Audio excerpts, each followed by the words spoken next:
Jai Hind everyone, this is Pallavi and a warm welcome to all of you on this YouTube channel. Friends, आज के इस session में हम सभी कर्नाट वंश को पढ़ने वाले हैं क्योंकि आपको पता है कि गुप्त साम्राज्य के बाद जो हम गुप्तोत्तर काल में बिहार पढ़ते हैं उसमें बिहार कई भागों में बट जाता है। जैसे कि मिथिला और विदेह का जो क्षेत्र है वह नेपाल के साथ कर्नाट वंश का उदय वहाँ होता है। जो दक्षिणी बिहार का क्षेत्र है वहाँ पाल वंश का उदय होता है और जो पूर्वी बंगाल का क्षेत्र है और पूर्वी बिहार और जो बंगाल का क्षेत्र है वहाँ सेन वंश का उदय होता है। तो पाल वंश के बारे में जो कि आप जानते हैं गोपाल द्वारा इसकी स्थापना की गई थी। इसके बाद देवपाल, रामपाल और धर्मपाल जो थे इनके योग्य शासक थे, प्रतापी शासक थे। इनके बारे में जो भी इम्पोर्टेंट जानकारियाँ थी उन्हें हमने पिछले सेशन में ऑलरेडी डिस्कस कर रखा है। तो आज के सेशन में हम सभी कर्नाट वंश को पढ़ने वाले हैं जो कि मिथिला विदेह के साथ सीमा साझा करके अपने नए वंश का उदय इस साइड हो रहा है। ओके, तो हम सभी यह समझने का प्रयास करेंगे कि कर्नाट वंश जो है वह एक क्षेत्रीय वंश होने के बावजूद बिहार में किस तरीके से था।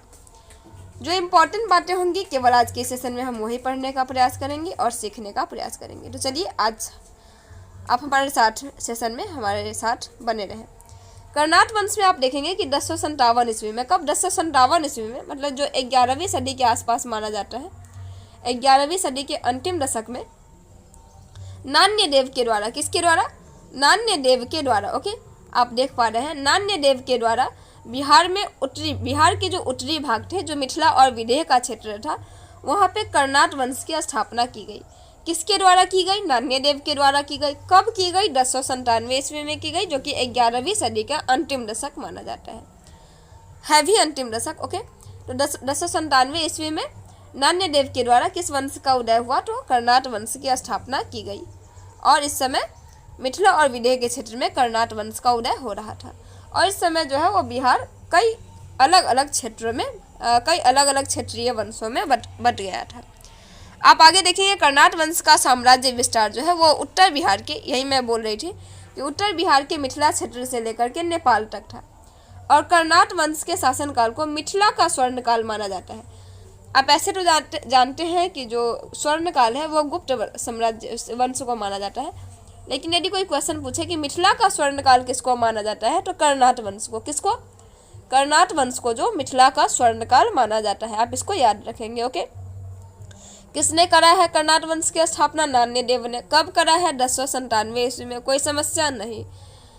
किस क्षेत्र में हुआ है? तो मिथिला के क्षेत्र में, मिथिला के क्षेत्र से लेकर के नेपाल तक। ओके, कर्नाट वंश को के शासनकाल को मिथिला का क्या माना जाता है? तो स्वर्णकाल माना जाता है। आई थिंक आपको ये सारे की सारी बातें समझ में आ रही होंगी। ओके, चलिए आगे देखते हैं। क्यों? क्योंकि मैथिली भाषा का जो प्रचलन था वह कर्नाट वंश के शासनकाल में हुआ था। और आप जानते हैं कि मैथिली आज के समय में एक प्रसिद्ध भाषा बन गई है बिहार की। ओके, और बिहार की एक प्रसिद्ध भाषा मैथिली है भी। नान्यदेव के जो पुत्र थे जिनका नाम था गंगदेव, ओके, यही उत्तराधिकारी बनते हैं और इस वंश की जो राजधानी है यह कहाँ कर देते हैं? तो सिमरावगढ़ कर देते हैं। और सिमरावगढ़ अभी के समय में नेपाल में पड़ता है। सिमरावगढ़ कहाँ स्थित है? तो नेपाल में स्थित है। नरसिंह देव के शासनकाल के दौरान बिहार पर तुर्की आक्रमण का खतरा हुआ। अब कोई क्वेश्चन पूछेगा कि तुर्की आक्रमण का खतरा कब हुआ था, किसके शासनकाल के दौरान? तो नरसिंह देव। ओके, नरसिंह देव के शासनकाल के दौरान बिहार में तुर्की आक्रमण का खतरा हुआ था। नरसिंह देव ने तुर्की आक्रमणकारी बख्तियार खिलजी को नजराना, मतलब जो धन दौलत भेजे थे जिससे आक्रमण का जो खतरा है वह टल गया था। किसको भेजा गया था? बख्तियार खिलजी को। किसने भेजा था? नरसिंह देव ने। क्या भेजा था? तो नजराना भेजा था। नजराना में क्या? तो धन दौलत। क्यों भेजा था? ताकि जो तुर्की आक्रमण का खतरा था वह टल सके, उसके खतरे से लोग जो है वो वंचित हो जाए। ओके, नेक्स्ट है कि कर्नाट वंश के शासक जिनका नाम था हरिसिंह, इनके हरिसिंह के शासनकाल में गयासुद्दीन तुगलक ने आक्रमण किया और 1324 ईस्वी के इस आक्रमण में जो हरिसिंह थे उनकी हार हो गई। तो हरिसिंह की हार हो गई कब? 1324 ईस्वी में। किसके साथ आक्रमण करके? गयासुद्दीन तुगलक के साथ आक्रमण। गयासुद्दीन तुगलक ने आक्रमण जब किया था उसमें क्या हो गई? इनकी हार हो गई तथा अब ये कहाँ चले गए? इन्होंने अपनी राजधानी तो आप जानते हैं कि इस वंश की राजधानी अभी सिमरावगढ़ थी, तो नेपाल चले गए होंगे।